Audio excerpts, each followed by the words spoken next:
കോൺഗ്രസ് മണ്ഡലം കമ്മിറ്റിയുടെ നേതൃത്വത്തിൽ വണ്ടൻമേട് പഞ്ചായത്ത് ഓഫീസിന് മുമ്പിൽ ധർണ നടത്തി. ആശാവർക്കർമാരുടെയും അംഗൻവാടി ജീവനക്കാരുടെയും ആനുകൂല്യങ്ങൾ വർദ്ധിപ്പിക്കണമെന്ന് ആവശ്യപ്പെട്ട് നടന്ന ധർണ DCC general secretary Bijo Mani ഉദ്ഘാടനം ചെയ്തു.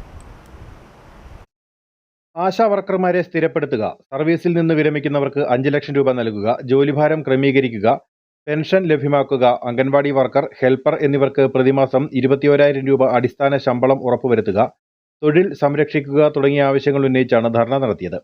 DCC general secretary Bijo Mani ഉദ്ഘാടനം നിർവഹിച്ചു.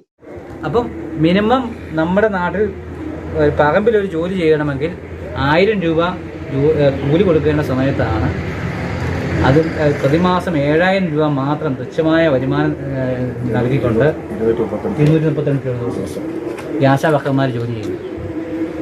അവർക്കും കുടുംബമുണ്ട്. ഇപ്പം ഇവിടെ സൂചിപ്പിച്ചു, നിത്യോപയോഗ സാധനങ്ങളുടെ വിലക്കയറ്റം മൂലം ആളുകൾ പൊതുമുട്ടിക്കൊണ്ടിരിക്കുക. ഈ ആശാവർക്കർമാർ ഈ ജോലിക്ക് പോകുന്നത് അവർ ഒഴിവു സമയം അല്ലെങ്കിൽ ആനന്ദകരമാക്കാൻ വേണ്ടി പോകുന്നതല്ലോ. അവർക്ക് ജീവിക്കാൻ വേണ്ടി, അവരുടെ കുടുംബം പുലർത്താൻ വേണ്ടി അവർക്കൊരു തൊഴിൽ വേണം.